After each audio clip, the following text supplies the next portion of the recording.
What's up guys, Damian here, welcome back to the channel. So today we are talking all about building an online teaching business. Now this is something I do know about because I have been teaching for over 20 years. That's right, I know, I do moisturize. But I've done all sorts of different teaching, starting off with loads and loads of one-to-one group lessons, right the way through to, in case you didn't know, building up my own music college, my own music university. So I know a thing or two about music education. And when it comes to building a music teaching business, a teaching practice, this is my jam. I know how to do this. And not only have I done it, but I have helped hundreds of musicians set up something very similar. Back in the days when I used to teach at BIM and ACM, I used to call this the bread and butter. Yes, you are going to go away on tour, and yes, you're going to be a session musician, and yes, you're going to be in a band, but when you're not on tour, what are you going to be doing? And that's when it comes down to things like building a teaching business or potentially building your own covers bands so that you can keep the money coming in when the money has stopped with your main project. So a few weeks back when the crisis started, my Facebook was literally full of musicians, all of whom are saying, hey, by the way, I am available to do Skype one-to-one lessons.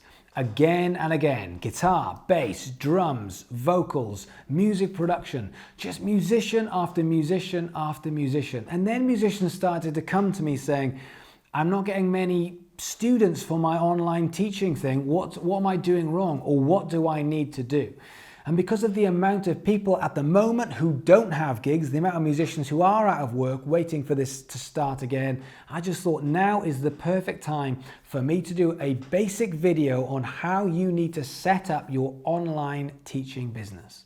Now, the first thing to realize is not only is there a lot more noise than usual out there, so this is going to be slightly tougher, but an online teaching business is harder to build than a face-to-face teaching business because you're having to do everything either over the phone and via a screen. It just makes it slightly harder. When it comes to targeting people, you can now target people from all over the world, but of course that becomes expensive. Targeting a few musicians in your local area versus trying to target people all over the world, well, it's a different ballgame.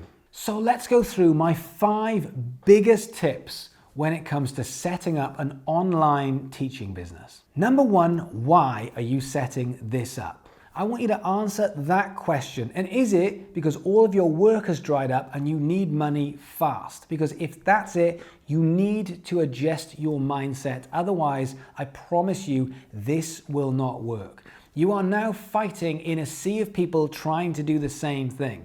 So if you want to set something up which is long-term, something you're proud of, something that you are going to build and utilize ongoing over the next 5, 10, 20, 30, 40 years of your life, then you can do so. But if you think you are just going to chuck up a Facebook ad and say, by the way, I'm doing some Skype lessons, that is just not going to be enough to see you with 20, 30 or 40 students until this goes away.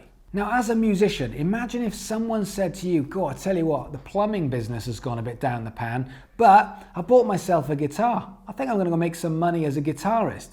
You'd laugh. You'd go, what are you talking about? It's crazy. But this is the same thing. Yes, I understand. You are a performer. Yes, you understand your instrument. But setting up an online teaching business is not as simple as just putting a couple of quid into advertising a post on your Facebook. Number 2, your demographic. Who is it you are going to teach? Because you saying, I'm available for Skype lessons, now that is very, very vague. You need to start targeting people, but targeting people is advertising and marketing, and that is time consuming and expensive. So the more that you can narrow down this niche, the better. For example, are you teaching beginners to play guitar? Are you teaching advanced drumming techniques? Because there are different niches. So if you think of it like a pyramid, I'm going to use a guitar as an example. So if you take someone like, I don't know, Guthrie Govan, if you know who that is, he's like one of the world's most incredible guitarists. If there was like an Olympic medal, he'd probably win a medal at the Olympics for guitar playing. But there's only one Guthrie. And there are a million people who own a guitar that right now are going, yeah, maybe I'll pick up that guitar. I haven't played it for a while. Maybe I'll start to learn it. Maybe I'll go on YouTube and then go, oh, it's a bit hard. I think I need a one-to-one teacher. So there's a much bigger market at the bottom of the triangle than the one person at the top. But the reality is, if you go and make a load of shred videos, then you are not targeting beginners. You are targeting more advanced players, and there's nothing wrong with that, but you need to understand your demographic before you start marketing and advertising to them. Number 3, one of the big ones that I'm sure all of you want to talk about, which is the marketing. Firstly, do you need a website? Absolutely, you do need a website. If you are going to take this seriously, don't think that you just putting something on your Instagram saying, by the way, I'm available should you want Skype lessons, isn't enough to set a fully fledged business. And sure, maybe you'll get 1 or 2 or 3 people who will get in touch with you, but I'm talking about a business. I'm talking about something that can sustain you over any period of your musical career should something go wrong. And by sustain you, I mean anything from $20,000 or $30,000 a year right the way through to $500,000 a month. What? But that's right. I know of people who started off as a teacher and they now make $500,000 a month at teaching. But they've done it in a very different way to throwing the old ad up and saying, by the way, I'm here if you need me. So you do need a website, and like any website, it needs to have some basic information. Like number 1, who you are and what you do. Once you've got that, then you should start thinking about having some testimonials. And if you can't get testimonials, do some freebie lessons so you can get some testimonials. It does need to have some examples of you teaching, and it does need to have all of your contact information. It does need to have a call to action. But the other thing it needs, and this is a big one, is it needs an offer. An offer for me should be a free consultation, not a free lesson. There's a big difference. What you're saying is, if you're interested in having lessons, then I'll offer a free half-an-hour consultation. Now, a lesson is a try before you buy. A consultation is we're going to meet up and chat, and I'm going to, like a doctor, figure out the things that you need to work on so I can tell you what it is that we need to work on to get your game stronger. Now, a free consultation is where you say, hey, there's no pressure. I just want to meet you. You get to meet me. I can show you how this is going to work via Skype or Zoom or however you want to do it. And at that point, I'm going to ask you a few questions about your playing. We can talk about what music you like. We can talk about what you want to achieve. And from there, I can go away and I can put something together that will help you over the next couple of months of how long we are going to be doing these lessons. Because people have a lot of questions right now. Things like, should they be having lessons once a week or once every other week? And should it be 1 hour or should it be half an hour? So all of these questions, rather than just jumping into a free lesson, can be done in your free consultation, which is then wrapped up as an offer, which goes on your website and across all of your social media. Number 4, you are a teacher, not just a player. The amount of people that go, yeah, by the way, I'm available for teaching. Great, you might be an amazing player. But that hasn't shown off you as an educationalist. That hasn't shown you off as a teacher. I'm coming to you because I want a teacher. I assume if you're a teacher, you're going to be a great player, but you need to be showing examples of you teaching, of the way that you're going to teach, and not just the fact that you're a great player. I want to see you, the teacher, as well as you, the player.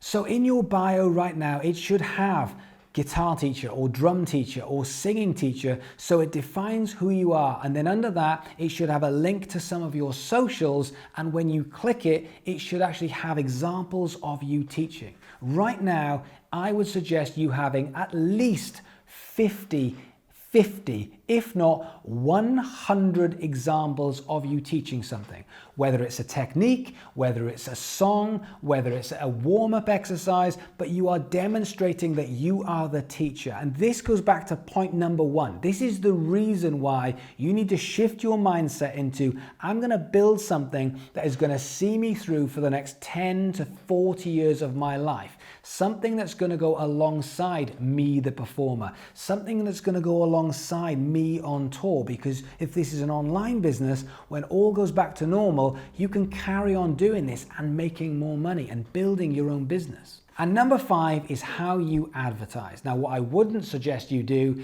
is to make some kind of post and then advertise it to guitarists saying, does anyone want any Skype lessons? This is so expensive. If you think about your target demographic of anybody that potentially could play guitar or could play drums, you are looking at millions and millions of people. So the chances of you hitting the right people with your $20 or $50 budget is probably slim. So the way to do this is very simple. You make content about your teaching and then you push that to people within a demographic that you think will fit. So therefore you build the audience. Then after that, you advertise to the audience. Now what I'm seeing is people trying to bypass that because of panic. Understandably, you need the money.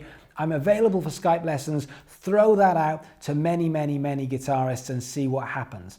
But people haven't got the proof, they haven't got the trust, they don't believe in you, they don't know enough about you to commit fully to having lessons. So what you need to do is you need to say, hey, I am a drum teacher or a guitar teacher, and then start to teach online, content after content after content, in order to start getting more and more people subscribe or follow your channel so that they keep seeing and they keep coming back learning for free. And at that point you say, by the way, I do one-to-one Skype lessons, and that gets advertised. You still put some money into it to these people. You build the audience and then you advertise to the audience. I'm not seeing that, but that is crucial. The reason why is because it is the cheapest way of advertising. I know it seems expensive, but when you put a tenner into getting some brand awareness, which is what you're doing with your content, make a piece of content about teaching, put a tenner into boosting it to the right demographic. Facebook, because you're not trying to take anyone away from Facebook, Facebook will show that to the most amount of people. And from there, you'll start getting more likes, more engagement. You'll start getting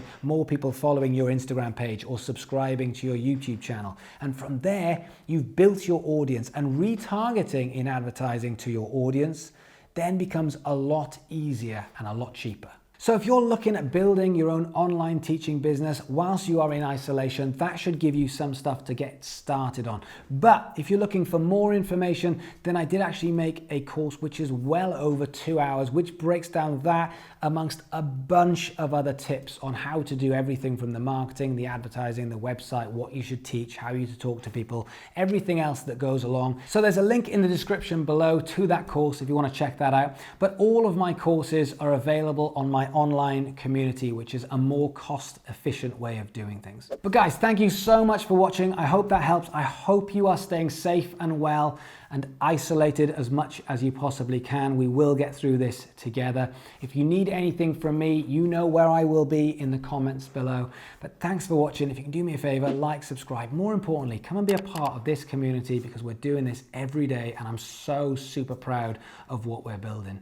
But thanks for watching, stay safe, and I'll see you guys tomorrow.